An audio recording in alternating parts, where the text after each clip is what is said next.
Fans started lining up here as early as 7 o'clock Sunday morning, and you can see the line of people stretching all along the outside of the football stadium. While it's crucial that hunters wear blaze orange, it's also recommended that anyone near the woods wear it as well to make sure everyone stays safe while having a good time. A 12-day wait ends on Thursday when the Bulldog men's hockey team hits the ice at the XL Energy Center for the NCAA Frozen Four. There's now another medal under Team Schuster's belt as they took home the shiny gold at the World Curling Championships. Weekly rankings are out and 4 Bulldogs programs still remain among the top 10 in the country. The Mike McCarthy era in Green Bay is over. Just hours after the Packers fell to the Cardinals on home turf, McCarthy was ousted after 13 seasons. It's been a week now without Mike McCarthy, and today the Packers were looking for a bounce-back win while hosting the Falcons at Lambeau. Rodgers and the Packers hoping to keep their slim playoff hopes alive. First quarter, and Atlanta's driving when Matt Ryan would find old reliable Julio Jones here, who would roll out of bounds. Great catch. Joe Philbin would challenge the play, but it would stand. As you see, it was close. Middle of the second quarter now, Matt Ryan's pass intended for Austin Hooper, but picked off by Bashad Breeland. He would bring it back to the end zone. Touchdown Packers. Packers leading now in the third, 20-7, 3rd and 10. Rodgers with a perfect pass there to Randall Cobb for 24 yards. Touchdown Green Bay. Packers would roll from there, taking the victory at home and winning 34-20. They play in Chicago next weekend.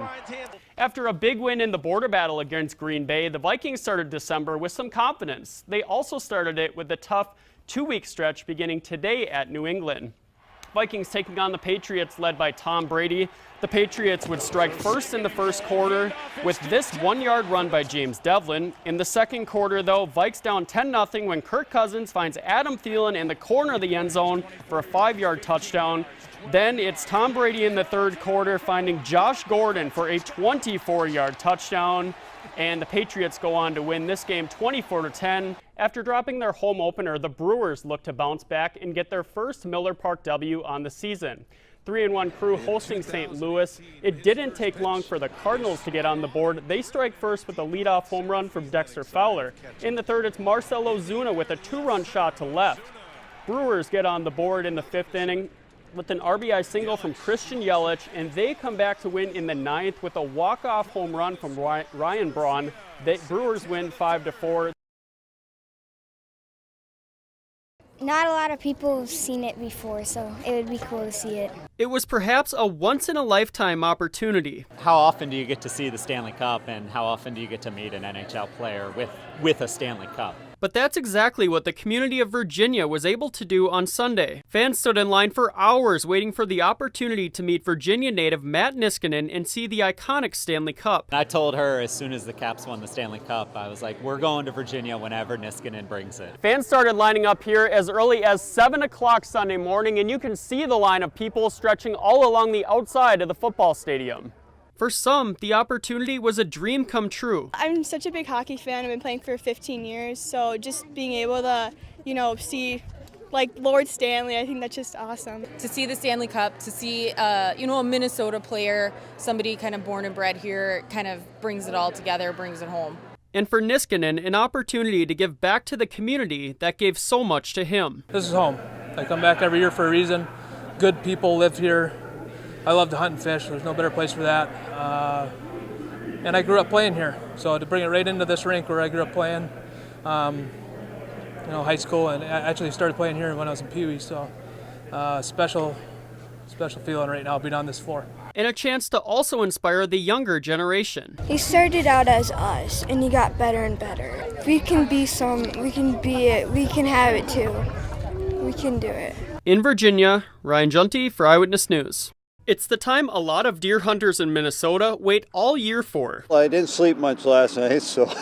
Just ask Kim Bowman. I'll be out there 85% of the time. Who has been hunting for 45 years. Ever since I was a little rugrat running around, I've been out with a shotgun hunting birds and trying to figure out which way to get out of the woods, Bowman was packing up the truck and loading up the trailer. Okay, guys, I think we're ready to rock and roll. When we caught up with him. I just like spending time in the deer stand. I don't really care if I shoot a deer anymore. I just like the quiet time and the peaceful time sitting in the stand and seeing all the critters running around. And if I get a deer, I get a deer, Then he was off, with his ATV and all. And over at Chalstrom's Archery, hunters were buying their licenses. It's good to get a lot of bodies through the doors. While employees have been working hard to get ready for the season. Yesterday I spent the whole day moving the freezers around and cleaning out the old inventory and getting the freezers ready for the processing season. With the anticipation from everyone through the roof. It's like a slow fire that keeps on building all the way up until opener tomorrow. While it's crucial that hunters wear blaze orange, it's also recommended that anyone near the woods wear it as well to make sure everyone stays safe while having a good time. Ryan Juntti for WDIO News. Community members trying out the refurbished court for the first time, joined by former Minnesota Timberwolves Troy Hudson and Greg Steemsma. So being able to have a really nice outdoor court to come practice and play on, especially during the off season when you don't have practice every day, is super nice to have. Leah Bloomquist is from the Twin Cities, but comes up to Hibbing to visit her grandparents in the summer. She has seen both the old and new courts and says there's no comparison. It's super nice. You know, you got glass backboards and it's paved and there's no cracks in it for you to trip on. Like pretty much as good as an indoor gym. And it's kids like Bloomquist that the Timberwolves organization is looking to help. It really provides an opportunity for young people to get out and instead of sitting inside and playing Fortnite all day, really just it challenges each other, right? So what you see now behind us is just people just coming together as a community and sharing the love of basketball. Former Timberwolves point guard Troy Hudson remembers where it all began for him, so he understands what it means to have a court to play on. And playing on the playground is where, I really found a love for basketball. So just come back and give back and have someone else be able to have the opportunity to find the same love that I did. I mean, it's what you're supposed to do. In Hibbing, Ryan Juntti for Eyewitness News.